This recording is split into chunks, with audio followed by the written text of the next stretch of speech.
Sebuah video seorang warga yang hendak melahirkan terpaksa digotong dengan tandu karena melewati jalan rusak, viral di media sosial. Video viral itu diunggah salah satunya di akun Instagram @sumsel24jam. Belakangan diketahui warga tersebut bernama Rusmina 40 tahun yang tinggal di Dusun 7, Sungai Gulo, Desa Beringin Makmur 2, Sumatera Selatan. Dalam video itu terlihat warga menggotong Rusmina dengan menggunakan tandu darurat yang terbuat dari kayu.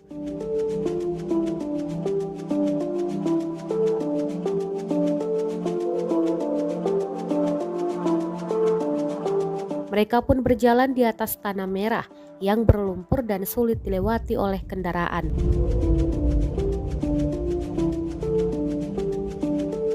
Kepala Puskesmas Minginteluk Hendra mengatakan kejadian tersebut berlangsung pada Sabtu 15 Januari 2022. Mereka semula mendapat kabar dari desa setempat bahwa Rusmina hendak melahirkan.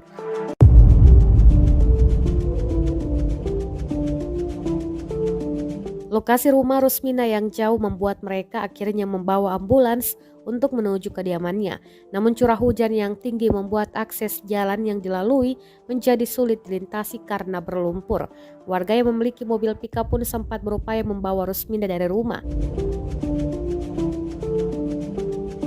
Saat tiba di lokasi jalan rusak, ia pun terpaksa digotong karena mobil ambulans maupun pickup tak dapat melewati jalan tersebut.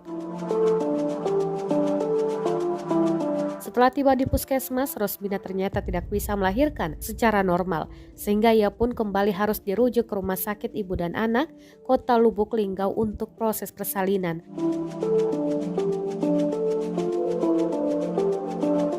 Sementara itu, Humas RSIA Dwisari Lubuk Linggau, Arum menjelaskan, saat datang ke rumah sakit kondisi bayi dalam kandungan Rusmina sudah gawat. Setelah dilakukan tindakan operasi sesar, bayi Rusmina pun dinyatakan meninggal sekitar pukul 20 waktu Indonesia Barat.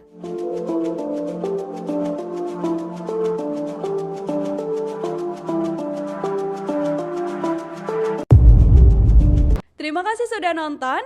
Jangan lupa like, subscribe, dan share ya.